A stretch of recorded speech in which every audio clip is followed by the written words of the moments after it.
Muy buenas, damas y caballeros, a todos nuestros televidentes. Digo damas y caballeros porque así no tengo que decir televidentes y televidentas, tal y como está el panorama lingüístico en la política española.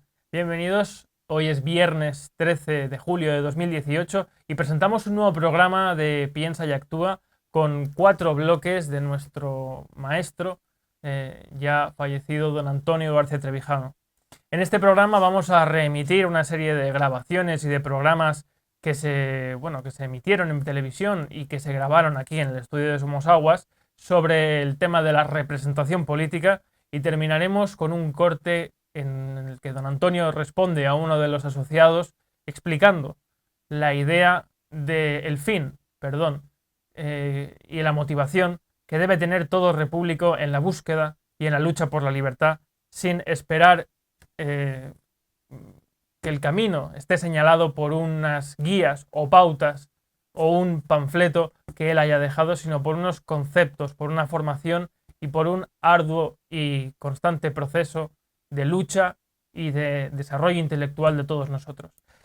Vamos sin más dilación al primer bloque, en el cual se debate en primer lugar en la idea de representación política en un programa de radiotelevisión española que se emitió en 1997, en el cual participaron uno de los colaboradores asiduos de esta casa, Gabriel Albiac, el filósofo, que con tanto acierto apoyó y, digamos, se sumó a las tesis no de don Antonio, sino clásicas de lo que es, la representación política. Sin embargo, un historiador, el señor Juan Pablo Fusí, consideró que el sistema actual partidocrático de listas de partido suponía en sí mismo un concepto de representación política. No obstante, esto está perfectamente aclarado por don Antonio, al que además sumamos algunos fragmentos, como tuvo aportaciones en Santo Domingo de la Calzada, hablando del uso del idioma y del lenguaje movido por un espíritu socialdemócrata de pervertir el uso del lenguaje, de utilizarlo para esgrimir falsedades, como por ejemplo cuando oímos los términos las políticas de un mismo partido o de un mismo político, cuando realmente lo que se quiere decir son las medidas, dado que la política es solamente una. En fin, sin más dilación, damos pie al primer corte, esperamos que os guste.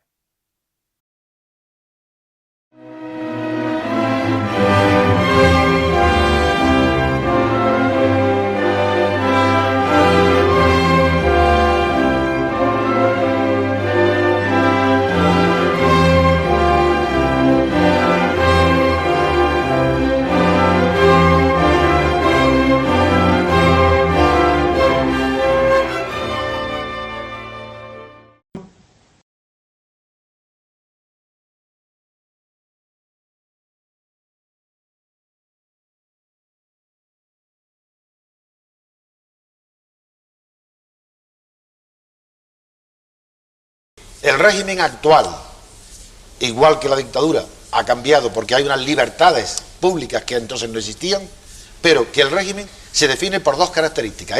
El de la monarquía. 1, que no es un sistema representativo del ciudadano. El ciudadano no tiene poder ninguno, ni para elegir a sus representantes, ni para elegir a su gobierno. Esa dimisión de esa libertad se ha entregado a los aparatos de los partidos. 2, este régimen no es electivo.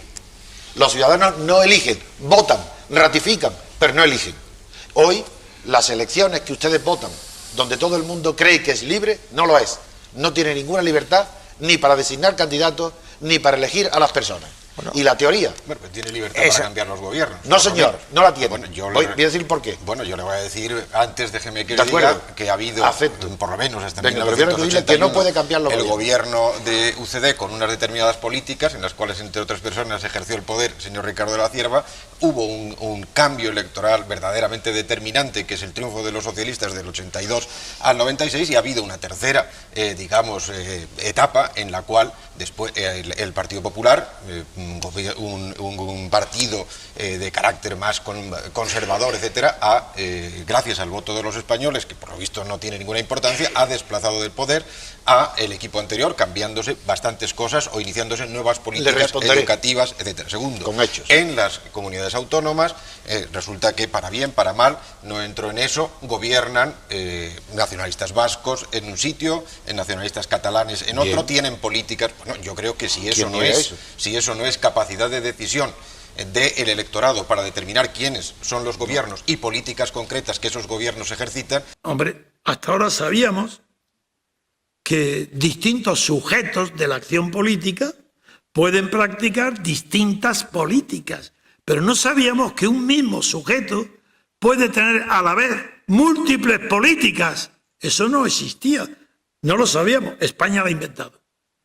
No en el sentido que en España haya una política del PSOE, otra del PP, otra de Podemos. No, yo no me refiero a eso. Eso es normal, que si son distintas políticas, pues es normal que se llame política en plural, porque son varios los sujetos. No, yo me refiero a las políticas de un gobierno, o de un partido, aquel, y este gobierno habla políticas en plural. Ya me dirá usted. Pues se lo voy a decir. Los electores, la teoría electoral dice que el pueblo puede corregir los defectos de su elegido porque después votando a otro. Y usted sigue diciendo implícitamente, está basado en lo mismo, que el pueblo puede, si el PSOE no le ha gustado su actuación o UCD, vota a otro. Y cree que con eso el pueblo tiene una libertad. En primer lugar, eso es verdad en la teoría liberal. Eso es verdad si el sistema español de elecciones fuera representativo del elector. Si hubiera sistema mayoritario, si fuera una persona que se presenta de diputado a representante por Cádiz o por una circunscripción pequeña, claro que si se porta mal puede ser cambiado. Pero cuando es un partido, cuando son sistemas de listas, eso es imposible, porque el español no tiene medio de suprimir a un partido. El Partido Socialista ha hecho las barbaridades que ha hecho y tiene 9 millones de votos. ¿Por qué? ¿Hay que concluir con eso que los 9 millones de votos son 9 millones partidarios de la corrupción? No, porque no pueden hacer otra cosa. No, pero y por eso no son libres. Y no quisiera monopolizar el debate, que lo que usted está diciendo es que si es necesario, usted prefiere otro tipo de leyes electorales, otro tipo de representatividad, listas abiertas. Y ya les propongo una de las ideas y propuestas que vamos a poner encima de la mesa. Una ley electoral con listas abiertas. No, listas abiertas nada. Las listas abiertas son tan antidemocráticas como las cerradas. Digamos que usted puede criticar elementos que configuran el actual sistema de partidos políticos en España. Me parece muy bien. Eso no significa que el pueblo español no tenga capacidad de decidir cambios importantes y sustanciales de gobierno. No lo tiene. Son dos cosas distintas. Esa capacidad la tienen los aparatos de los partidos. Ellos se limitan a ratificar. ¿De verdad los españoles quieren que en Cataluña no se protejan nuestros servidores públicos? ¿De verdad se piensan que la mayoría de españoles vamos a permitir que sigan con las embajadas en el extranjero intentando perjudicar los intereses de España? ¿Eso dónde se ha decidido? ¿En un despacho para ser presidente a cualquier precio? Yo quiero decidirlo y quiero que los españoles decidan quién es su gobierno, quién es su presidente. Yo creo que para explicar las razones de la dimisión quizá hay que partir de una premisa esencial, y es que hay muchísimos españoles que creen que en las elecciones generales eligen ellos directamente al presidente del gobierno. Yo, jefe del partido, tengo el mandato y el poder suficiente para hacer las listas electorales. Hago las listas y pongo los generales bien. Pero elijo a aquellos que cuando se celebren las elecciones no dudarán en votarme a mí como presidente. Eso es una autodesignación. Rajoy ahora, como antes Zapatero, como antes Aznar, todos, Felipe González, todos, ellos mismos se nombran presidentes del gobierno. Es decir, ni siquiera se produce el simulacro de que lo elijan el legislativo, no, ni eso. Ellos nombran el legislativo con la condición de que los nombre a ellos, presidentes. Pues se autodesignan a ellos. ¿Y qué cumplen un requisito? Que sobra todo y el gasto. Bastaría una habitación la mitad que esta sala, mucho menos, casi esta mesa. Aquí reunimos a los jefes de los partidos que hacen la lista. Y solo dicen, vamos a presentarnos, venga, lo mismo, ya, ni gastos electorales, ni nada, venga. Y cada uno, en la proporción que saque cada uno de ellos, se presenta solo, sin lista. Y después de elegido, después, que es verdad, hace las listas. ¿Pero listas para qué? Pues para decorar una sala, que basta que designa 4 o 5, no para que redacten, porque el legislador español no redacta nada. ¿No lo sabéis todavía? ¿Quién hace las leyes? De la banca, del seguro, de los transportes, de todas las multinacionales de teléfono. Las secretarías técnicas de las multinacionales, en España del INES. Eso hacen las leyes. Pero ¿no viste que el tontarrón de Sánchez confiesa que va a pedirle árnica y que lo proteja al presidente de la Telefónica para que lo traten bien en el diario El País? Esa es quien hace las leyes, la Telefónica. En España, ¿qué ha sucedido con los partidos políticos? 6 personas, 4 personas, 5 personas, una nombrada a dedo por el rey, Suárez. Las demás salidas de la clandestinidad, sin ninguna legitimación de sus bases, la legitimación de su valor, pero no democrática. Esas personas se reúnen y dicen, no tenemos ninguno, dicen, el entendimiento, el pacto que es, no tenemos ninguna seguridad, no sabemos la incógnita que puede suponer unas elecciones, no sabemos quién vamos a ganar, pero vamos a adoptar entonces un sistema, un acuerdo, para que en el peor de los casos nadie pierda, todos ganemos. ¿Cuál? Repartirnos el poder en proporción a los votos que saquemos. ¿Y qué votos vamos a tener? No importa, nosotros designamos a los diputados, no el pueblo. Ellos hacen las listas, 5 personas hacen toda la lista de diputados. El sistema no varía ni un ápice si no se molestaran ni en hacer listas. Se presentaran los 5 solos. El pueblo votara proporciones, el 20, el 15, el 30. Y luego, después de las elecciones, rellenar los nombres. Los diputados son empleados a sueldo de los partidos. Cumplen las órdenes de los partidos, no representan al pueblo para nada. Eso es una ficción. Y eso se llama, literalmente, oligarquía o oligocracia. Eso no es democracia.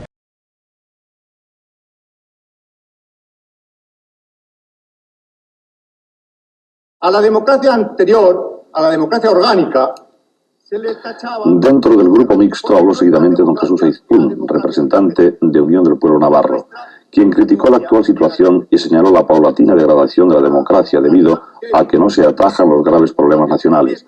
El pueblo dijo, ya no se pregunta si merece la pena votar o no votar, ya que supone que los grandes temas del Estado se van a resolver por consenso. Y entonces lo que pasa, agregó, es que el pueblo desconfía del sistema. Señorías, la directiva del Partido Socialista ha querido presentar esta moción de censura ante la opinión pública como un gesto moral, como una conducta testimonial y hasta desinteresada. Y aquí la única realidad es que la moción de censura es un acto político de primera magnitud que se inserta siempre en una estrategia de lucha por el poder entre ideologías y partidos. Hay única y exclusivamente una confrontación política en el Parlamento. Confrontación que concluye en una votación y en la que una de las partes utiliza un mecanismo constitucional de ataque para tratar de derrotar a su adversario y ocupar el poder, y la otra, para evitarlo, se defiende y contraataca. Y en una democracia son siempre los votos los que deciden la victoria o la derrota.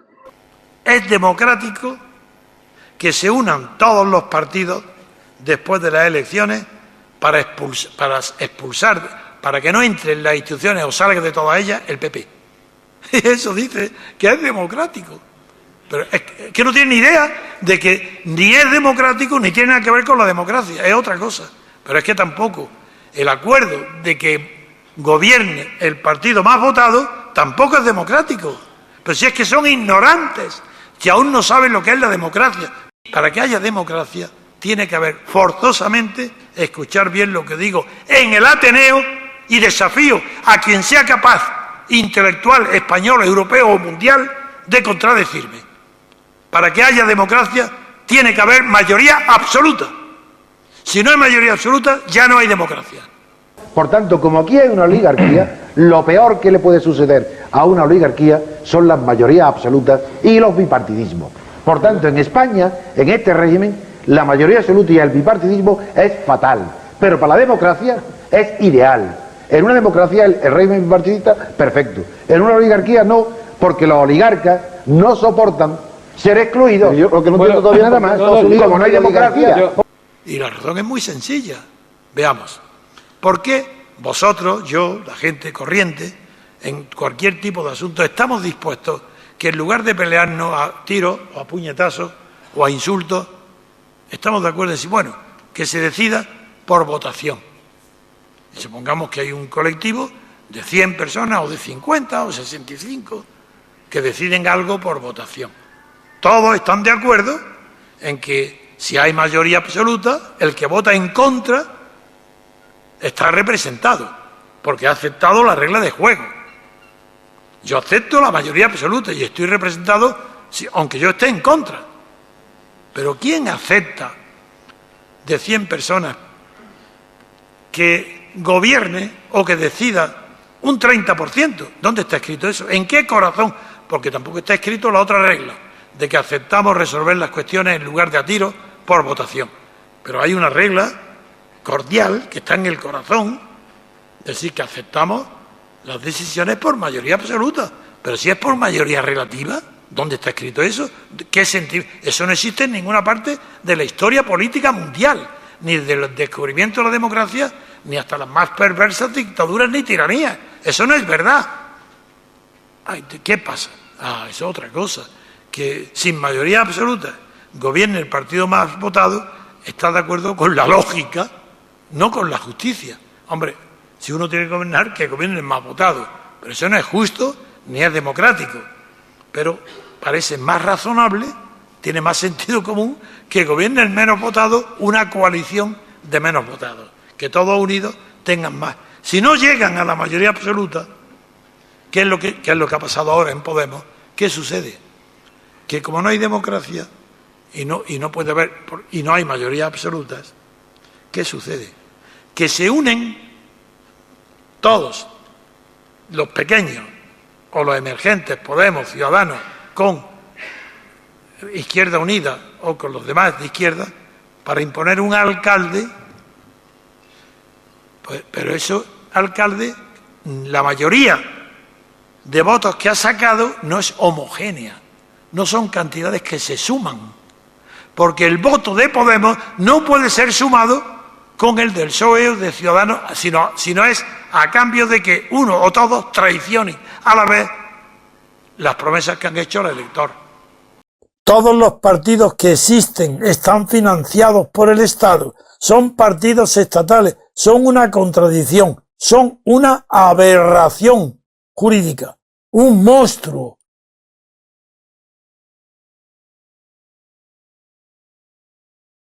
¿Qué pasa con ese partido? ¿Acaso ese partido representa a la sociedad civil porque no le pague el Estado? ¿Es que él ha respetado, ese partido, el principio intermedio que desarrolla la filosofía de Leibniz, pero que en concreto en política quien lo manifiesta bien claramente es Benjamin Constant? ¿Es que entre el Estado y la sociedad civil puede haber una relación sin una sociedad política intermedia? No. Por tanto, ese partido nace del Estado, le pague o no le pague, porque no hay una sociedad política intermedia entre la sociedad civil y el Estado. Ese partido es de idiotas. ¿Cuál es la función de los partidos? Integrar a las masas en el Estado. Nosotros tenemos que ser la alternativa, la España ciudadana que dice basta. Vosotros no sois ciudadanos, aquí se habla mucho de ciudadanos, yo no conozco a ninguno. Un ciudadano, serán súbditos, pero que yo no conozco en España a nadie que sea ciudadano. ¿Sabéis? ¿Sois conscientes de los derechos de ciudadanos? Nadie. ¿Por qué? Pues porque no hay ciudadanía, hay sumisión, esclavitud. No hay más que partidos estatales pagados por el Estado, mintiendo todos los días. Son los responsables de la crisis que hay.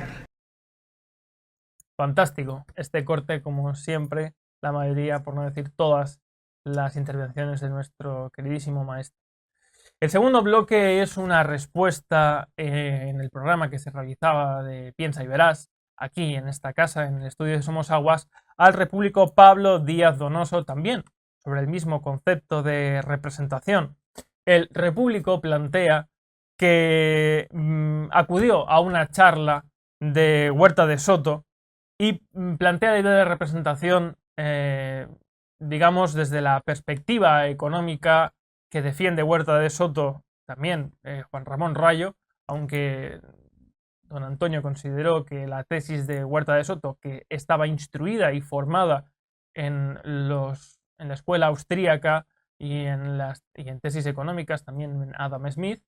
Sin embargo, pues el repúblico necesita, en este caso, de las apreciaciones, indicaciones de nuestro queridísimo maestro sobre lo que es la representación política, que es un concepto que se basa únicamente en darle a otro la capacidad para poder decidir, actuar en su nombre, y no simplemente un concepto en el cual se deriva, dependiendo del credo, raza, edad, situación económica, o como propio Stuart Mill, por ejemplo, desarrolló el concepto de voto plural, en el cual se le daba diferente valor al voto de una persona u otra dependiendo del valor social que tuviera esa persona, si era un trabajador o si era un catedrático de universidad. En fin, todos estos conceptos son desarrollados magistralmente en este corte por nuestro queridísimo maestro don Antonio García Trevijano. Esperamos que os guste. Bien, a diferencia del señor Rayo, que es un pobre ignorante, charlatán, que no sabe lo que dice, en cambio Huerta de Soto es una persona muy formada, culto, que ha estudiado, conoce a von Mises, conoce toda la escuela austriaca del individualismo y defiende una tesis que es súper conocida en Estados Unidos y en el mundo desde hace mucho tiempo. Voy a ir a lo esencial. En primer lugar, la idea de Huerta de Soto, que es un hombre, ya digo, que sus ideas proceden de von Mises y de las primeras obras también de Hayek, no de las últimas, pues tiene una enorme, no confusión, porque él tiene las ideas muy claras. Él lo que propone es que el dinero privado, individual, resuelva todos los problemas sociales. Así, todos los problemas de la sociedad, que lo resuelva el mercado. Bien, bueno, es una postura que da el poder a los ricos, pues me parece bien que lo defienda, y es coherente, y él no lo ha inventado. Él tiene grandes autores en los que apoyarse. Pero vamos a ver cuáles son su principal y catastrófico error. Está en la representación. Ahí, sin darse él cuenta, porque no tiene gran formación de filosofía política, Huerta de Soto, se acerca, aunque no cae, absolutamente en los absurdos de Rousseau, sobre los representantes. Él no cree en la representación, y si no cree en la representación, ¿por qué lo sustituye? Por la imposición de las reglas económicas, de que el más fuerte imponga la regla al más débil. Es una ley de la selva que él considera que es civilizada, porque que el Estado desaparezca y se sustituya la organización por las empresas para todos los servicios. Bien, pero me voy a centrar solamente en el tema de la representación, porque tal vez sea el punto débil, no el punto débil, es un punto que ha atacado y se derrumba todo el edificio de Huerta de Soto. Una cosa es la representación y otra cosa es la representatividad. La representación es un acto voluntario en virtud del cual lo ausente autoriza a lo presente para que sea representado donde él no esté. Es el origen del poder. A propósito, la palabra empoderamiento no puede existir en el idioma español. Es un invento suramericano. Muy bien. Pero quien diga eso esa palabra es un ignorante del idioma español. Empoderar no existe. Porque para empoderar tiene que haber un poder superior no que dé poder y lo pueda quitar, sino que dé poder para siempre al inferior. Nace empoderado. ¿De qué nace? Si está empoderado, ¿por quién lo empodera? ¿Sus padres? ¿Es que sus padres tienen el poder de empoderar? Eso sería una cadena en virtud de la cual llegaría a que solamente Dios, por ser el poder supremo del mundo, puede al nacimiento empoderar, dar poder. ¿Pero qué poder? ¿El que él tiene? ¿El que tiene Dios? Eso es ridículo. Bien, pues la filosofía de Huerta de Soto implica que los individuos están empoderados, que no es solamente Pablo Iglesias, los imitadores de Chávez, los que han traído a España, copiado de Venezuela, el término empoderar, sino que el propio Huerta de Soto, sin saberlo, está suponiendo que pueden ser representantes aquellos que no tienen poder formal, no son apoderados, como los procuradores, sino los que tienen el poder que les da el dinero para representar a los que no le han dado el poder, los que obedecen o los que sufren o los que se benefician del orden que impone el dinero. ¿Están empoderados para qué? Para dar su representación de ninguna manera. Si Rousseau, la utopía de Rousseau, sigue presente en este capitalismo despiadado de Huerta de Soto. La utopía de Rousseau se viene abajo cuando él mismo, Rousseau, el gobierno polaco le pide un sistema electoral para su gobierno. Y Rousseau lo hace acudiendo ¿a qué va? ¿A dónde va a acudir? Al sistema de los representantes, y admite entonces todo lo que ha negado antes en su toda obra y en el contrato social, la representación.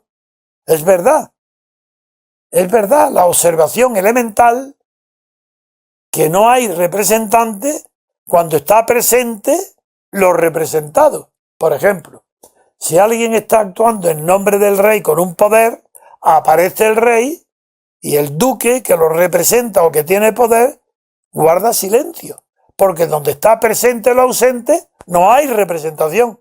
Decirme, Huerta de Soto, ¿dónde está presente lo ausente en el sistema que propones? En ninguna parte. Esa es la falsedad del sistema de Huerta de Soto. Ninguna confusión.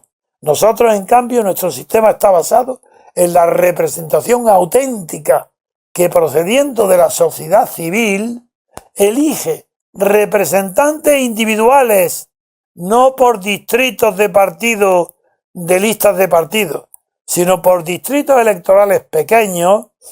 Los gobernados, los que van a elegir representantes, designan a una persona, no a un partido, ni a una lista de partidos. Son los únicos representantes. Esa es la diferencia entre nuestro sistema, basado en la clásica representación individual, descubierta por Marsilio de Padua en el terreno intelectual y practicada por las abadías y monasterios de la Edad Media en el mundo de las realidades prácticas. Esperamos que os haya gustado. Pasamos ahora a un tercer bloque en el cual don Antonio aborda la idea de representación versus representatividad. En este corte que vais a ver ahora mismo, don Antonio realiza una acertada y yo creo que brillante disertación y exposición de los orígenes de la representación desde lo que es el derecho romano, donde la representación, digamos, de la persona era inconcebible, sino no así de la cosa, cómo evoluciona a través de la historia, llegando a Marsilio de Padua, que en el Defensor Pacis concibe por primera vez lo que es la representación política que entendemos hoy en día, de elección de una persona por mayoría, etcétera, etcétera. En fin, sin más dilación, pasamos a este desarrollo teórico por parte de don Antonio de cómo el derecho es la fuente, casi siempre, por no decir siempre, de los conceptos de la política. Esperamos que os guste. Porque o saben lo que es la representación y la diferencia con representatividad desde el punto de vista jurídico, o no sabes nada y sigues siendo todo lo escéptico que quieras toda tu vida, porque vas a tener delante de ti evidencias como templo y no las vas a ver. Bien, voy a decirte, representación es un contrato procedente del derecho civil que viene de Roma, de la antigüedad, en virtud del cual una persona representa a otra, actúa en su nombre y la compromete en su nombre. Eso es representación.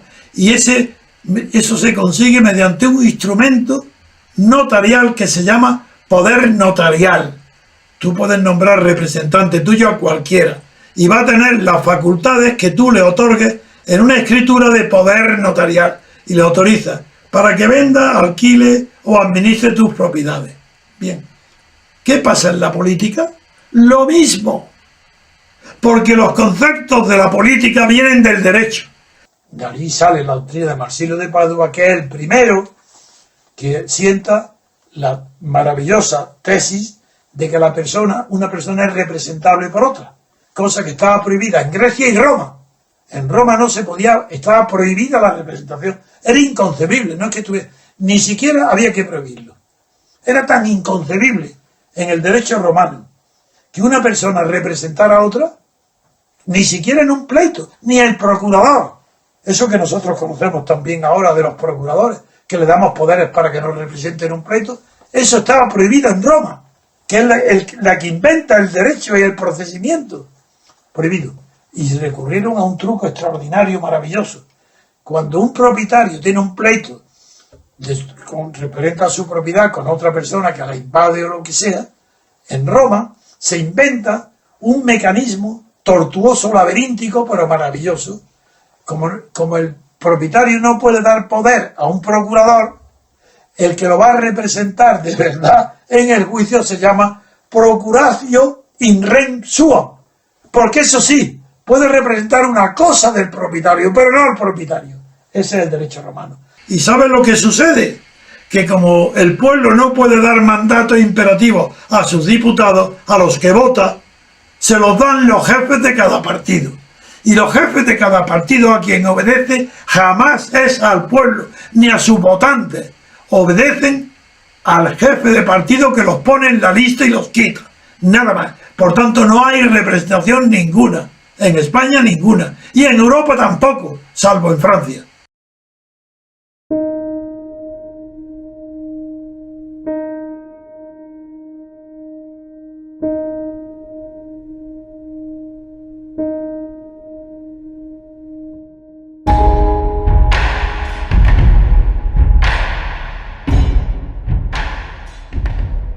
Es decir, que en Inglaterra el diputado que gana, pues mayoría simple, no representa a todos los votantes, representa a los que lo han votado. Y sin embargo, por eso tiene que hacer en Munburque el milagro de los apóstoles. Dice, no, es que tan pronto como en Bristol, eso está en su discurso de Bristol, tan pronto como ha elegido diputado de un distrito, en ese mismo momento ya no defiende y representa al distrito, sino al interés nacional de toda Inglaterra. Eso es un cuento. Brutal. Es decir, vosotros formamos una circunscripción, un distrito como entonces, en Totana, junto con Lorca, tienen la misma población que Atenas. Sacáis un diputado, y el mismo día que salga ese diputado, que puede ser un campesino sin cultura científica ninguna, pero de un sentido común y una prudencia excepcional, y lo eligen, pero que no conoce Europa, ni ha viajado en el mundo, ni conoce los temas. Sin embargo, tan pronto como es elegido ese mismo día, ese campesino prudente elegido por Totano y por Lorca, iluminado por un Pentecostés, se le mete por la cabeza el Espíritu Santo y se va a Madrid, y en Madrid opina de la guerra de Irak, de las sopas de la E.ON, de la economía alemana, de la guerra del mundo, sabe todo. Bueno, ese absurdo tan grande, ese es el que rige. Ese es el sistema que hay. Porque el sistema que hay, los diputados no representan a quien los elige. Tienen que defender el interés nacional, no el interés del elector que lo ha elegido. Y eso es monstruoso. Eso es un delito. No es que sea una ignominia. Eso es un engaño. Es una traición al electorado. ¿Cómo se va a exigir que nadie represente lo que desconoce? El que va a un distrito conoce esos problemas allí porque no es cunero y representa los intereses que él ha dicho allí que va a defender. Eso de transformarlo en un metafísico, eso es un cuento de Edmundo Burke. Eso no es verdad. En cambio, sí que es verdad que en el sistema francés, en la segunda vuelta, el que ha perdido los votos en la primera y el que pierde en la segunda han aceptado la regla tácita de que la mayoría más uno representa al perdedor. Pero en cambio, el sistema parlamentario, el diputado de distrito, siendo a una sola vuelta, representa mejor al distrito que en Francia a doble vuelta, el mismo porque en el primero el dueño del distrito es el diputado. El partido, claro que agrupa a los diputados, pero es que en Francia es distinto. Es que en Francia, siendo a doble vuelta, el diputado se debe en primer lugar a su partido. Ya está, ya no representa como el inglés, que el diputado representa a su distrito y luego está escrito un partido.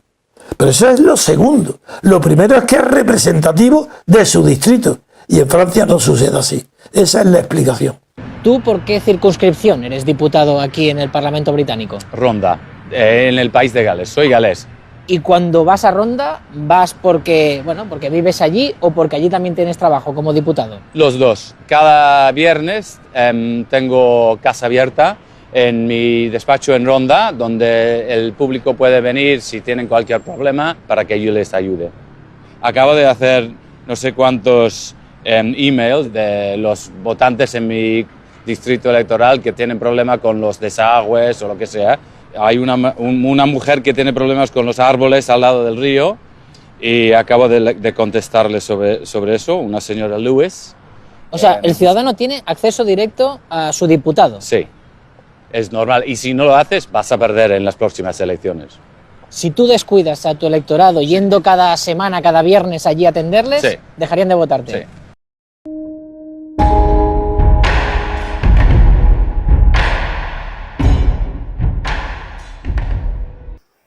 Desde el punto de vista jurídico y moral y social, en Estados Unidos, en Inglaterra y en todos los países del mundo, no hay representación política, porque no existe derecho a revocar el mandato conferido por los electores. Eso es así, jurídicamente es así, pero políticamente no ha sido así hasta ahora. Y hay que explicar por qué hasta ahora no ha sido así y por qué a partir de ahora puede ser así. Se me ha ocurrido un mecanismo que está basado en la lógica del acontecimiento, por tanto no en mi cerebro, sino en la realidad social, y es que el ticket, como dicen los ingleses, la papeleta donde se vota a un diputado de distrito, se ponga también el nombre del sustituto.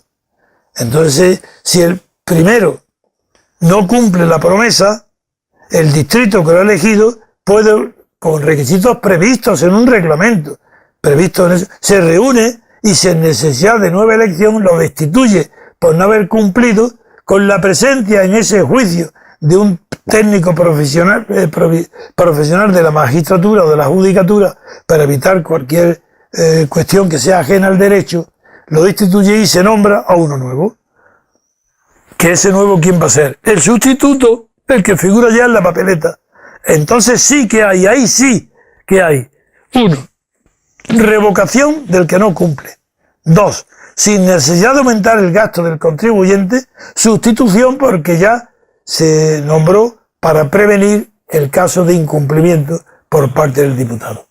La democracia se define más por la posibilidad de que el pueblo eche a los gobiernos que porque los nombre. O sea, si tú no puedes echar a un gobierno, no eres libre. Y el sistema de representación a doble vuelta es maravilloso, porque es el que consagra de verdad el principio de representación a conciencia, elimina la paradoja de Arrow y hace que el elegido sea representante de verdad del distrito que lo elige, no de la nación. Eso de ninguna manera. ¿Y cómo surge la representación nacional? Por un mecanismo sencillísimo. Reunido en Madrid o en París o en Berlín, todos los diputados que han sido elegidos en sus distritos personales, donde están, donde viven, donde proceden, donde son conocidos, porque si no a nadie se le ocurre ir a que no lo elijan. Pues bien, se reúnen en el centro y forman lo que se llama Asamblea Nacional, por seguir la tradición europea y francesa. Y en esa Asamblea Nacional, donde están todos reunidos, no representan a la nación tampoco. El hecho de estar reunidos 500 diputados que representan a su distrito, la suma de eso no transforma su naturaleza. Siguen siendo 500 diputados de distrito. No representan a la nación. Entonces, ¿cómo se hace entonces que representa a la nación? Pues muy sencillo. Una elección de segundo grado, como ha pasado también en todas las tradiciones de la Edad Media de la Iglesia. Elección de segundo grado. ¿Qué significa esto? Pues que los 500 diputados de distrito reunidos en la Asamblea eligen a un presidente de la Asamblea. Pero ese presidente de la Asamblea elegido, que procede de un distrito, es elegido presidente de todo, y sí que representa, porque está elegido por todos los distritos de la nación, representa a la nación. Y tiene que dimitir, porque para esa elección tiene que haber, en cada diputado tiene que llevar un suplente con él, para que el que vota a una papeleta, vota un titular y un suplente. Porque ese titular puede morir, puede estar enfermo, puede incumplir, que es lo normal, que incumpla el contrato bilateral que ha contraído con el distrito, que él dice voy a hacer esto, el distrito lo vota para que lo haga, si lo incumple lo echa en el acto sin hacer otras elecciones. Para eso tiene que llevar un suplente. Bien, entonces el elegido presidente de la Asamblea dimite en el acto como representante del distrito que lo ha elegido. Pasa a ocupar su lugar el suplente. Y él, igual que el presidente del Ejecutivo, tiene poder para designar libremente a su gobierno. Pues el presidente de todos los diputados elegidos, y se ha elegido entre ellos el que consideran mejor, tiene el poder de constituir el gobierno, los órganos necesarios para que la Asamblea cumpla su función, que es puramente hacer leyes. Y para ello tiene que dividir los organismos, y esa es función del presidente que nombra un consejo de legislación, y ese consejo de legislación que ya tiene que estar formado de verdad por personas jurídicas, y habrá en 500, pues claro que habrá juristas buenos o abogados buenos, pues ese consejo de legislación tiene la función, uno, de recibir por parte de todos los demás diputados todas las iniciativas legislativas, examinarlas, filtrar aquellas que pueden ser de interés general, filtrarlas, dirigir ese proceso y al final devolverlo, la iniciativa como proyecto de ley a la Cámara, para que a su vez ya directamente los 500 diputados aprueben o rechacen las leyes. Representatividad. Una cosa es que no nos representan porque no tienen poderes para representarnos, porque ni siquiera nos lo piden, ellos se atribuyen lo que hacen. Además de no ser representantes, tampoco son representativos. Representativos, eso no tiene nada que ver con representantes, es otra cosa. Por ejemplo, una mujer es representativa del sexo femenino y no representa al sexo femenino, pero es representativa porque es hembra, y el hombre igual.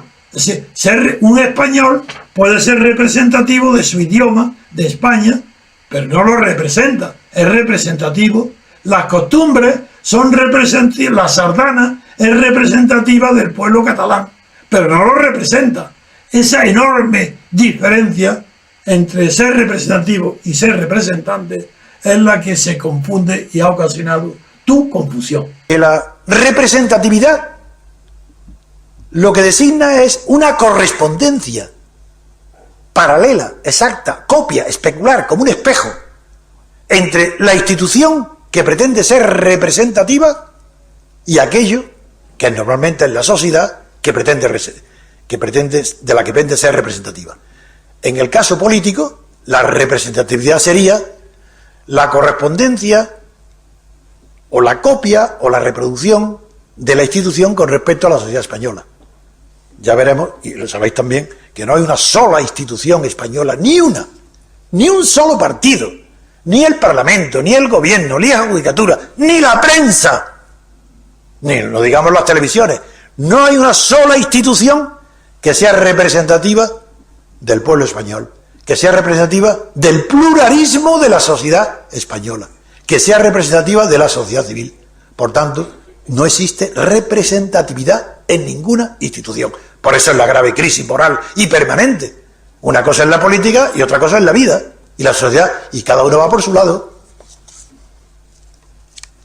Hasta tal punto los conceptos de representación y representatividad son tan diferentes que, por esencia, la institución representativa sería el Parlamento. Para eso así se llama y todos la llaman, toda la prensa. Pues no, puede, con esta ley electoral del sistema proporcional, el Parlamento se rellena con diputados de lista y el resultado es que no es ni representante de nada ni representativo de la sociedad. Se siente proscrito en esta democracia. Como esto no es democracia, yo no me siento proscrito. Lo que me siento es proscrito junto con la democracia de esta monarquía. Yo estoy donde está la democracia, que ahora está en la idea, no está en la realidad. Por tanto, estoy proscrito con ella. Si no fuera así, yo sería un amargado. Y no lo soy un hombre ilusionado. No tengo amargura ni rencor. ¿Por qué? Porque las ideas por las que yo luché no han triunfado. Si hubieran triunfado mis ideas y yo hubiera sido excluido, estaría amargado.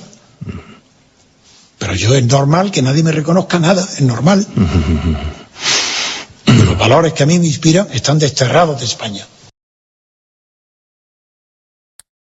Magistral, como siempre, don Antonio. En este último bloque que abordamos ya en el programa de Piensa y Actúa hoy, don Antonio da respuesta a un repúblico que, a pesar de su belleza y finura en el uso de la exposición y argumentación, no obstante, solicita por parte de don Antonio la redacción o la difusión de un texto constitucional para que el día de mañana pueda ser defendido por los repúblicos o por los amantes de la libertad, aquellos que queremos una democracia formal en el futuro, para que pueda ser el baluarte, el adalid sobre el cual postularnos públicamente, propugnando o tratando de posicionarlo en la esfera política en su propugnación.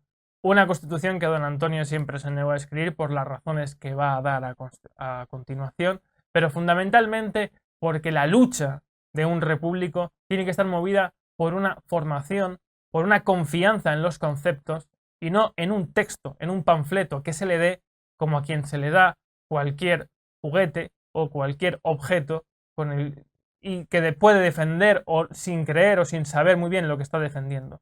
No, la idea de la libertad, de la democracia formal, está seguida por una serie ininterrumpida de actos de personas que en este caso estamos asociadas a un movimiento y que deben estar guiadas y movidas por la confianza en los conceptos y en las ideas, que se adquieren, como bien decía muchas veces don Antonio, con mucho esfuerzo, con mucho trabajo, con muchos años de lecturas y de reflexión que todos nosotros, en la medida de lo posible, tratamos de seguir y de continuar, no a la altura en la que tenía nuestro maestro, pero sí con ese mismo método que él seguía.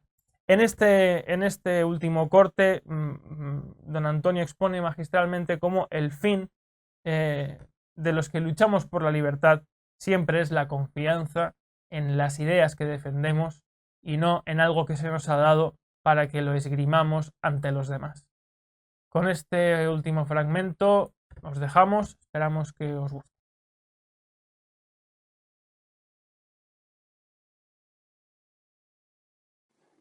Usted escribe muy bien, se ve que tiene ya bastantes años. Y también que en el fondo es un escéptico amargado. Voy a decirle por qué.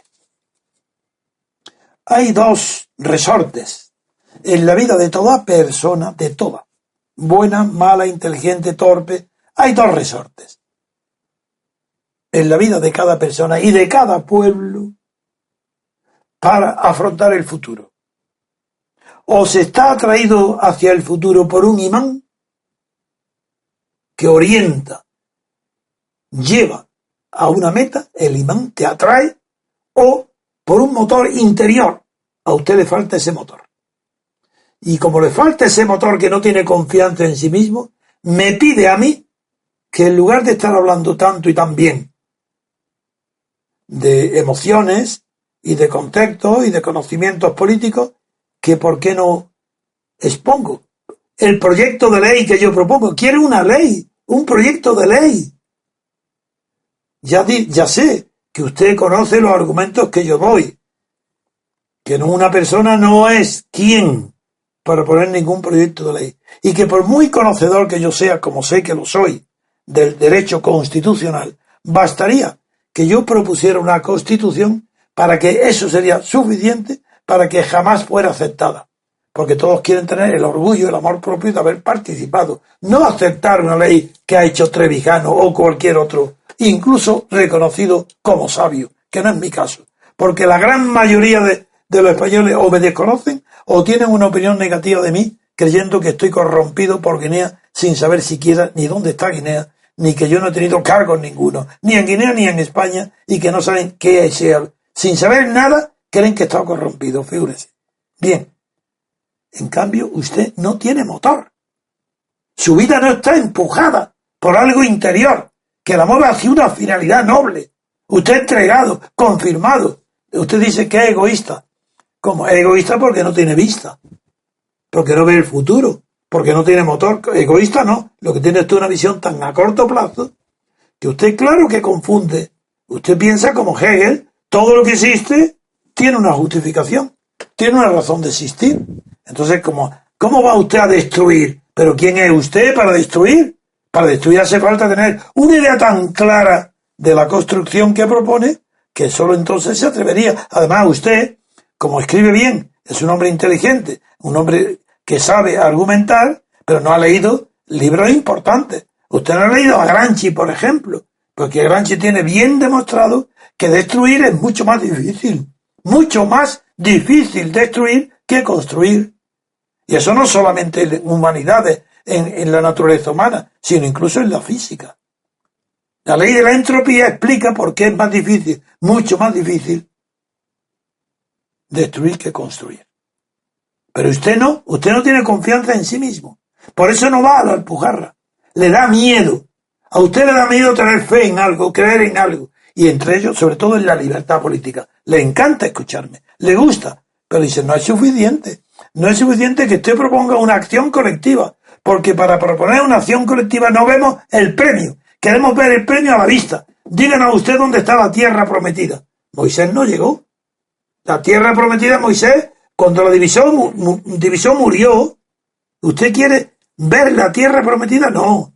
Es que la quiere de verdad tocar y ver que allí hay ríos de leche y miel. Si no, usted no se va a mover. Me da pena. Pero también me da pena humanamente. No lo desprecio. Porque usted sabe escribir. Es un hombre inteligente. Es un hombre sensible. Pero no tiene motor. No tiene energía. No tiene confianza en sí mismo. Usted no sabe lo que es la libertad. Usted no es un hombre libre. Es que no había que destruir al franquismo. Que Franco, 40 años de franquismo. Y usted viene a decirme que le da miedo destruir. ¿A que también le daría miedo destruir al franquismo? A mí no me dio. Y por eso soy quien soy. Porque yo tenía un motor. No me traía ningún imán, ningún premio, ningún halago público, ni ser jefe de Estado, ni de presidente, ni de la República. Yo no necesito premio ninguno. Por eso voy a cumplir 90 años, voy ya hacia allá, y no paro porque mi motor está igual que cuando tenía 18 años. Tengo un motor interior que me empuja hacia la libertad. Y no me pregunte si destruir es malo. Destruir es absolutamente necesario para construir la libertad. Porque lo que hay que destruir son los restos, los armazones, los edificios, los muros levantados por una dictadura y por un sistema oligárquico que ya lleva, después de la guerra civil, más de 80 años. ¿Cómo que no destruyo? Yo destruyo. ¿Usted no quiere destruir porque le da miedo? Muy bien, quédese en su casa. No destruya. Entiendo que no quiere ir a la Alpujarra. ¿Para qué va a ir? Usted ama esa tierra, pero no a los hombres. Usted ama la tierra. Usted será un poeta, pero jamás un político ni un hombre de acción. No sé cuál será su profesión, ni lo que habrá hecho en la vida. Pero de luego usted no tiene ilusión ninguna en el futuro. Y yo no se lo voy a dar escribiendo una constitución. Yo solamente estoy llamando a hombres que confíen en sí mismos y en la libertad. Y lo que explico es las causas del fracaso en la lucha de la humanidad para llegar a la libertad. Pero la sola existencia de países como Estados Unidos, Francia o Reino Unido explica que no estoy pidiendo una utopía. ¿Por qué no vamos a tener y luchar y destruir el sistema de partidos en España y no tener unas elecciones a diputados como la tiene en Francia a doble vuelta? ¿Por qué no? ¿Es que somos distintos? ¿Es que usted necesita un imán? Pues ahí tiene Francia, mírelo. ¿No le gusta Francia? El sistema francés no es mejor las elecciones que francés porque nos lo imita. Una sea nosotros. ¿Yo cómo lo voy a echar? ¿Echar de quién? Usted es una persona buena, de nobles sentimientos, que quiere tener la libertad. Lo que no va a participar es la acción. Pero yo no obligo ni pido que el movimiento SRC, que he fundado con muchísimo honor, yo no pido que sean hombres valientes y de acción o confiados. Ni siquiera que sean, voy a rechazar a los ingenuos. Que usted no quiere participar, no participe. Pero al menos siga en el movimiento, siga, porque sepa que no va a oír nada semejante a lo que oye aquí. En ninguna parte, no en España, ni en Europa, ni en el mundo. Porque aquí estamos tocando verdades inconmovibles. Si hablo como hablo con la fe que da el motor interior de la libertad. Como estoy animado y la combustión que yo hago en ese motor es la libertad mía, que sé que no lo soy mientras no sean libres todos los demás, eso es inagotable. Mientras tenga vida habrá motor, y ese motor está al servicio del MCRC. Usted me pide que en vez de motor haga yo un proyecto de constitución, una ley, eso es ridículo. Además sería suficiente para que no existiera, para que nadie lo aprobara, porque ya lo he dicho al principio, todo el mundo quiere tener la vanidad de participar y cree que es humillante aceptar algo que otro le da. Pero no es humillante estar sirviendo al Estado de partido. Ni era humillante estar sirviendo a Franco. Eso no. Pero aceptar una ley que yo propongo como una persona privada, eso es humillante. Todos tienen que decir, hombre, no, aquí falta una coma, aquí falta un acento, esto ni hablar, esto ¿cómo es esto? Esto no es un adjetivo, esto es un sustantivo. ¿Cómo voy yo a no saber y no conocer la naturaleza humana? Y voy a ser la causa de la frustración de ideas universales que yo lanzo por tener el amor propio o la vanidad de hacer o redactar una constitución y decir, esto es lo que quiero. No lo haré nunca, porque no soy Licurgo. Usted conoce el mito de Licurgo, yo se lo explicaré. Licurgo era uno de los grandes sabios. Y el pueblo de Esparta le pide que haga una constitución. Y él lo acepta con una condición. Siendo de acuerdo, yo haré una constitución. Pero me tenéis que prometer vosotros, el pueblo entero, jurarme que hasta que yo no regrese, no tocaréis ni una coma de esa constitución. Ese es el mito de Licurgo. No regresó nunca más. Claro, sabía que un sabio que pone una ley sujeto a la discusión de los hombres no duraría ni... Es que no llegarían a entrar en vigor. Pues yo sí, hago como Licurgo, pero no cometo la tontería de hacer un proyecto de ley que sé que después de mi muerte ni en vida nadie aceptaría. Lo lamento mucho. Siento piedad y simpatía por usted. Quédese con nosotros, quédese para que respire la energía, el oxígeno que se desprende de nuestras palabras y de nuestras acciones.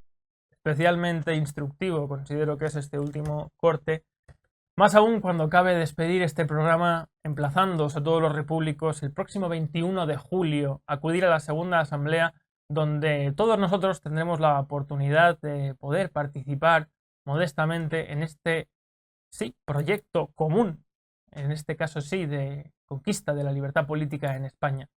El día 21 de julio de 2018 tendremos la segunda asamblea del Movimiento de Ciudadanos por la República Constitucional, donde elegiremos nosotros a nuestra junta directiva y donde cualquier asociado, cualquiera de vosotros puede postularse en la medida en la que se considere útil, y pedimos que así sea, para que podamos ser la mayor cantidad de personas unidas actuando en esta misma línea.